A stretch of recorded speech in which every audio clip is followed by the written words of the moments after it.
father has something that's unique. That father voice, that father role is an initiating force. And the mother's is then that growing and that nurturing. So they're both essential, but that father's that first step in the creation process and first step in the whole identity and value and destiny process. But that's why the father-child relationship is so assaulted.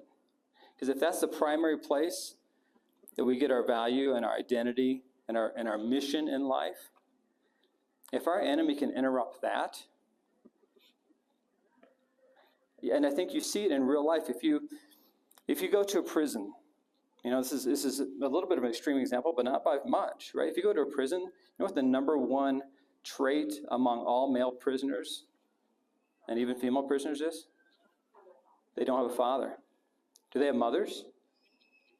Right? And you often hear, my mom raised me, my mom, and God bless those women that raised. But if you didn't have a father saying, here's your identity, here's your value, here's what you're meant for, what gets nurtured? If a plant starts growing sideways and it gets nurtured, it's just going to keep growing sideways. So a mother's role is limited by what a father implants. Right? So you see all these young men and even women, you hear, in fact, a father's involvement in a daughter's life is the number one predictor of early promiscuity. Talk to any prostitute, stripper. Again, I'm going to the edge examples. What do you hear? No father. No father. And so that's why that relationship is so assaulted by our enemy. Because if he can get us off course, if he can get us believing the lies about our identity and our value and our destiny when we're little, off we go. It's like the Titanic. When the Titanic set out, they said if when it left port, it would have adjusted its rudder 1 degree, it would have never hit the iceberg. 1 degree. But it was just that 1 degree off that put it right in that collision course. And we'll talk more about when we get into voice 2 in a couple of weeks, but the enemy doesn't care you're a kid. In fact, that's the ideal place to strike, because our minds are not formed enough to understand what's happening in our world. We don't have context. And so when you talk to a young child of divorce, what's the one thing they always ask? Or they think, what did I do? What did I do? Why, my mom and dad split up. What did I do? He's not thinking, oh, my mom and dad have issues and they didn't know how to communicate. No, they think, what did I do? Because when you're little, your world is you and just a couple other people. And so the enemy strikes hard at those young places. But if we're ever going to become the man or the woman that God has and God intended for us, we have to know the right and true answers to our identity and our value and our destiny. It's core. It's core. We can't get around it. And that's there because the questions aren't bad or wrong. The questions are holy. They're holy. God put them there. He placed them there in every man, every woman, because he wanted to externally and eternally answer them. See, at the core of each one of us, even if we know it in our head, we know the right answer, we know it intellectually, God wants us to experience in the deepest parts of ourselves the answers to those questions. We go to church, we know what the right answers are, right? What's your identity? Well, I'm a new creation in Christ, I'm a holy, I'm a saint. Yeah, we all know the right answers. But if they're not here, they're just stuck. They're stuck here. In Psalm 51, David says, behold, you desire truth in the innermost being. In the innermost being. And in the hidden part, you will make known to me wisdom. And the word that they use for know in this verse is the same word, the same verb that they use for sexual intercourse. You know, you always read in the Bible, especially the older versions, you know, Adam knew his wife. Well, yeah, he knew his wife, you know. No, he knew his wife, right? They had union. It's the same word David's using here. That we would know, experientially know the truth in our inmost being. And so this is a far, far distance away from a lot of the self-help talk, psychobabble that you hear even in a lot of Christian or religious circles, right? You need to feel good about yourself. Just feel good about yourself. You know, if you feel good about yourself, you know, and be positive and don't be down on yourself, you know. Hey, I'll be the first one to tell you that I need to change. I need to change. And there's so much freedom in knowing that I am not, that my value can come from somebody that says, look, I see who you are. I see who you are. And I value you. Here's your value. Here's your identity. You know, the self-help talk has no basis to anchor itself to. And that's because the answers that we get to those core questions, there's 3 requirements that they have. And if they don't have these, they're really not real answers. The first one is our identity must be bestowed from a Father. Again, as I mentioned, you know, the Father is this primary source. It's the primary source of where those questions were meant to be answered, and it's external to us.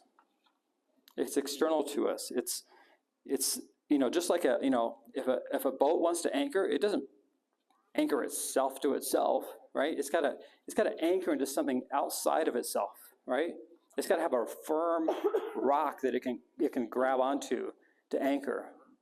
Well, that's why our identity has to be bestowed from something outside of us. And that's why the self-help talk doesn't work, right? Because if self-help talk is just you telling yourself, well, you know, great, I'm already the one lost. Why? How could I be helping you know? So it's got to be external. Identity is bestowed by something outside of ourselves to an external outside reference point. And in Matthew 3:17, this is where Jesus comes out of the desert, out of temptation, and he gets baptized. And he comes up out of the water, and what's he hear? He hears his Father that says, "This is my beloved Son."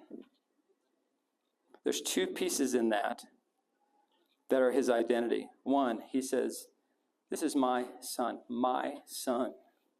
He's saying, this is who you are. You're my son. He's given, even Jesus himself had these questions because he was fully human. And even Jesus himself had to get an answer external to himself. This is my son. And then God goes on to say, to kind of tiptoe into the value. He says, my beloved son. And that's the second thing. Value must not be conditional. Value can't be conditional. You're beloved just because you're a son or a daughter. You are valued before accomplishment. In that same verse, God continues and says, here's my beloved son, in whom I'm well pleased. What's your value? I'm pleased. I'm happy with you. You're valuable to me. You're my beloved. Now let me remind you, Jesus hadn't done anything yet. I mean, like any big stuff, right? He literally is, in the book of Matthew, he literally is, there's like a whole chapter full of, Abraham begat, Isaac begat, all that. And then you get to, and Jesus was born, and then he lived for 33 years, and then boom, he goes to the desert, gets tempted, and then boom, he gets baptized. So he really hasn't, as far as like what we would say, Jesus is big stuff, right? He hasn't done any of that yet. He hasn't done any of it. But yet, his Father's saying, you're my beloved. I'm happy with you. I'm so happy you're my son. Wow. Wow. That value was not conditional. And then third, your destiny, your calling, your mission, whatever term you'd like to put on it, it's got to be in the context of a larger, eternal story that's worth living for. And only God can give that. Only a father can give that, what your true destiny, your true mission is. See, being a good student or good baseball player or actor or good churchgoer or wife or husband or father or mother, nothing wrong with those things. But that story is not big enough to capture our hearts. That mission, that calling is not big enough. See, our masculine and feminine hearts, they were created for eternity. Ecclesiastes says, I have seen the God-given task with which the sons of men are to be occupied. He has made everything beautiful in his time. He has put eternity into their hearts. See, we need an eternal story to belong to partake in, to captivate us. Anything smaller than that, we're going to be bored with. I mean, you watch one interview of one professional athlete that's made it in their profession. You virtually hear the same thing, whether it's an actor, whether it's a baseball player or a football player, or, they make the thing they thought, the story, the calling they thought was going to, this will make me fulfilled. And they reach it, and they go, wow, this is great, but it doesn't fulfill at that deepest level. And they're bored. And then some of them try bigger things. Some take their money and go into addictions and that kind of stuff. It's because we all have this need, this deep calling of what's our mission, what's our calling, and it's got to come from something outside of us, bigger, eternal, a story worth living in.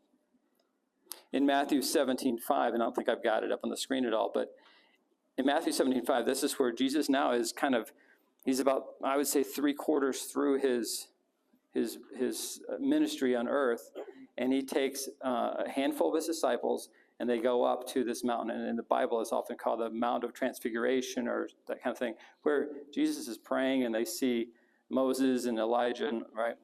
Well, that same phrase happens where it says where God speaks. And you know what he says? This is my beloved Son, in whom I'm well pleased. Hear him.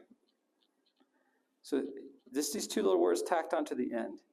So God goes back, and again, this is laid into Jesus' ministry, but he's starting to head to the cross, right? He's starting to head to his final mission. And God says again, you're my son. You're my son. And I love you, and I'm so pleased with you. And the thing is, Jesus heard that back before. It's no mistake that God's repeating the same thing. But God had already said it before Jesus did anything. So Jesus knew when God said to him again, I'm so pleased with you, that he wasn't just referring to all the stuff that Jesus did. He's saying, I'm pleased with you. And then he says the next words, which weren't in the original time. Hear him. He's saying, he's got a mission. He's got a mission. Listen to him. He's worth listening to. So Jesus was being reaffirmed to even those around him, saying, yeah, he's got a destiny and a calling that's based in his identity, based in his value. You need to listen to him. You need to listen to him.